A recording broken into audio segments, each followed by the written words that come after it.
اسماعیلی community کے روحانی پیشوا شہزادہ رحیم الحسینی آغا خان کی گلگت آمد۔ شہزادہ رحیم الحسینی آغا خان کا گلگت ایئرپورٹ پر شاندار استقبال کیا گیا۔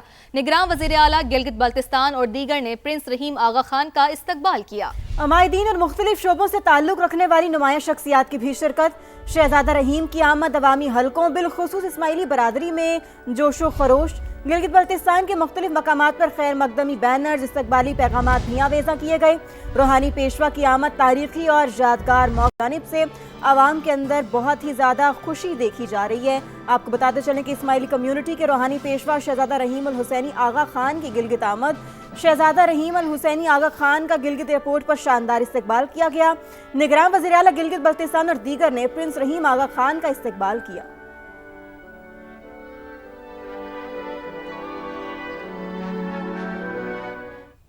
آگے بڑھیں، آپ کو بتائیں پاکستان اور چین کی دوستی کی شہد سے میٹھی اور ہمالیہ سے بلند دوستی کو 75 سال مکمل ہو گئے۔ دونوں ممالک کے مثالی تعلقات کی 75ویں سالگرہ کو وفاقی دارالحکومت میں شایان شان طریقے سے منایا گیا۔ تفصیلات جانتے ہیں قمر المنور کی رپورٹ میں۔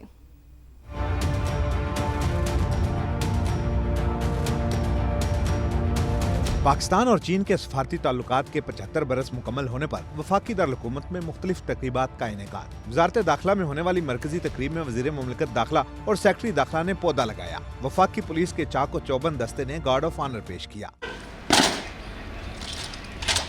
اسی 75 سال پہ وزیر اعظم پاکستان چائنا جا رہے ہیں اور ہم اس تعلقات کو مزید آگے بڑھانا چاہتے ہیں۔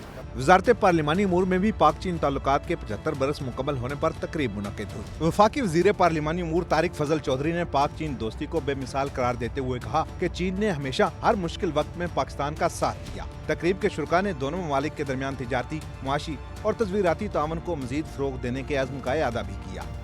بات کرتے ہیں موسم کی۔ فیصل آباد میں سورج آگ برسانے لگا۔ گرمی کی شدت سے مویشی منڈی کی رونقیں بھی ماند پڑ گئی ہیں۔ شہری ایک طرف مہنگائی تو دوسری جانب شدید گرمی سے پریشان دکھائی دے رہے ہیں۔ ریدا سندھو کی رپورٹ دیکھیے۔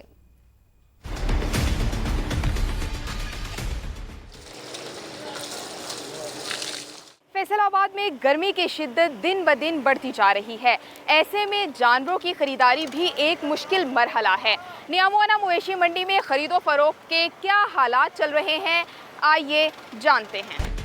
2-3 گھنٹے سے یہاں پر پھر رہے ہیں، لیکن جانوروں کی قیمت جو ہے نا وہ سمجھ سے باہر ہے۔ جو پسند آتا ہے اس کا قیمت ڈبل ٹربل میں لگاتے ہیں۔ ہم تو لینے ہیں کو 3-3.5 لگا، یہ تو 8 لاکھ 9 لاکھ روپیہ مانگ رہے ہیں۔ بابا کے ساتھ جانور دیکھنے پر گرمی اتنی ہے کانوں کو ہاتھ لگ گئے ہیں۔ منڈی اس پر بہت تیز ہے۔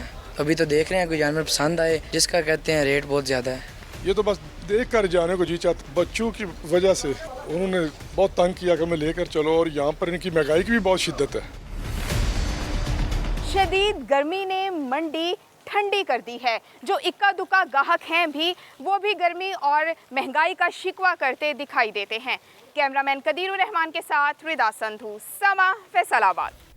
کوئٹہ کا رخ کریں۔ کوئٹہ کی مویشی منڈیوں میں پہاڑی بکروں کی دھوم ہے۔ بلوچستان کے مختلف اضلاع سے لائے گئے پہاڑی بکرے توجہ کا مرکز ہیں، لیکن خریدار قیمتیں زیادہ ہونے کا شکوہ کرتے نظر آ رہے ہیں۔ محمد عاطف کی رپورٹ دیکھیے۔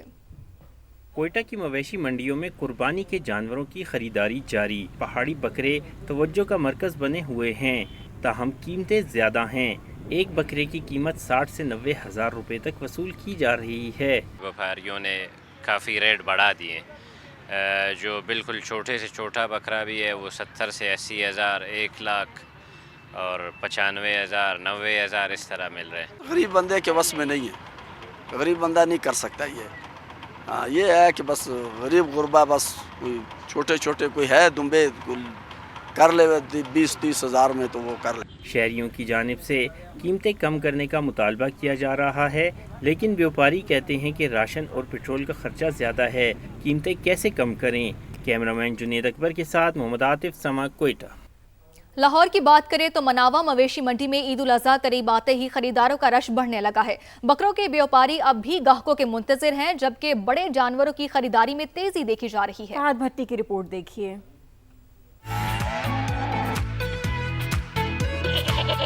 لاہور کی مناوا مویشی منڈی میں قربانی کے جانوروں کی رونقیں عروج پر۔